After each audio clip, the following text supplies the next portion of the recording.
আমি ইঞ্জিনিয়ার রহমতুল্লাহ আপনাদের সবাইকে স্বাগতম জানাচ্ছি। এখন আমাদের আলোচনায় থাকছে অ্যারামিড লিমিটেড, যার সর্বশেষ ক্লোজিং প্রাইস হচ্ছে 208 টাকা। আমরা ডেইলি টাইম ফ্রেমে আছি। আমরা দেখতে পাচ্ছি যে আমাদের এখানে প্রায় সিগনিফিক্যান্ট একটা লো আছে 2024-এ। তারপর থেকে দেখা যায় যে এটা মূলত একটা সাইডওয়েজ মুভমেন্টে ছিল, অ্যাকুমুলেশনে ছিল। এই অ্যাকুমুলেশন যত বড় হবে, এই ব্রেকআউটের পর একটা ব্লাস্ট হয় প্রাইস অ্যাকশনের মধ্যে, খাড়া উঠে যায় এবং অনেক দূর চলে যায়। এখানে মোটামুটিভাবে 3 গুণ বা 300% পর্যন্ত, অ্যাপ্রক্সিমেটলি 300% পর্যন্ত আমাদের প্রাইস ডেভেলপমেন্ট করেছিল। এখন তাহলে আমরা দেখি যে প্রাইস অ্যাপ্রক্সিমেটলি 140 টাকা থেকে 270 টাকা পর্যন্ত উঠেছিল, একটা বিরাট বড় র্যালি হয়েছিল। এখন এই র্যালিটার মধ্যে আমরা দেখি যে র্যালিটা আমরা এখান থেকে কনসিডার করছি, এখানে র্যালি। এই র্যালির মধ্যে সবচাইতে বড় একটা কাউন্টার ট্রেন্ড আছে।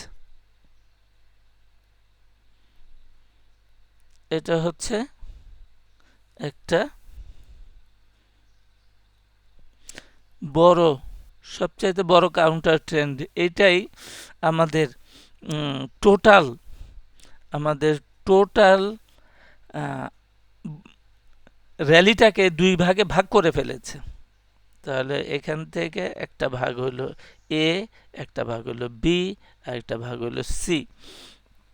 তার মানে হইল যে আমাদের আপট্রেন্ডটা 3 ওয়েভ স্ট্রাকচার ছিল, নট 5 ওয়েভ স্ট্রাকচার। অ্যান্ড এখান থেকে পড়লো কত, 270 বলছি, 270 থেকে পড়ে 170-এ চলে আসলো। 100 টাকার কারেকশন একটা হইলো। তো সাধারণত যে একটা ওয়েভেই সব কারেকশন হয়ে যায় এমনটা দেখতে পাওয়া যায় না। পার্টিকুলারলি আমরা যে টাইম স্কেলটা দেখি, তাহলে দেখা যাবে যে টাইমের রেসপেক্টে মাত্র 50% টাইম কনজিউম করেছে। যে টাইমটা র্যালি তৈরি করতে যে সময় লেগেছে তার চাইতে মাত্র 50% সময়। কিন্তু আমরা কি জানি যে র্যালি তৈরি করতে যে সময়টা লাগে তার চাইতে কারেকশানে বেশি সময় লাগে। তাহলে আমরা এই বর্তমান আপট্রেন্ডটাকে একটা কাউন্টার ট্রেন্ড বিবেচনা করতে পারি। এখন এই কাউন্টার ট্রেন্ডটা কতটুকু সাস্টেন করবে সেইটা নিয়ে আলোচনা চলতে পারে। এখন আমরা আওয়ারলি টাইম ফ্রেমে চলে আসলাম। আওয়ারলি টাইম ফ্রেমে চলে আসলে আমরা কি করি? একদম সহজ সরল উপায় হচ্ছে যে তাকে প্রমাণ করতে হবে যে এই চ্যানেলটা ভাঙতে হবে। একদম পরিষ্কার, যেমনটা আমরা ডিএসসি এক্সের ক্ষেত্রে বলেছি যে ওখানে প্রমাণ দিতে হবে যে সে বুলিশ হইল। তাহলে এই কারেক্টিভ চ্যানেল না ভাঙা পর্যন্ত আমরা তাকে বুলিশ বলতে পারছি না। তারপরে ইকুয়াল ওয়েভ বলেছি, যেখান থেকে প্রাইসটা পড়লো এই লেভেলটাকে ভাঙতে হবে।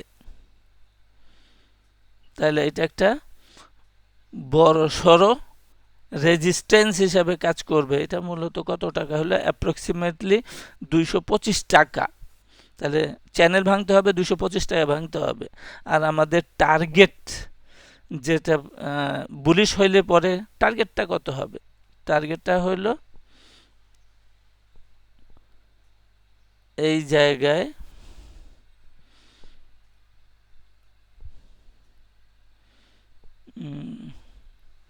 টার্গেটটা হইল 243 টাকা হচ্ছে আমাদের টার্গেট।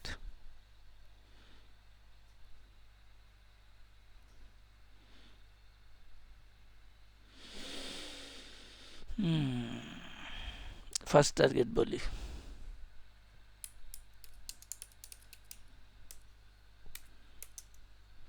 $243 টাকা। তো আজকে এই পর্যন্তই। সাথে থাকার জন্য সবাইকে অনেক ধন্যবাদ।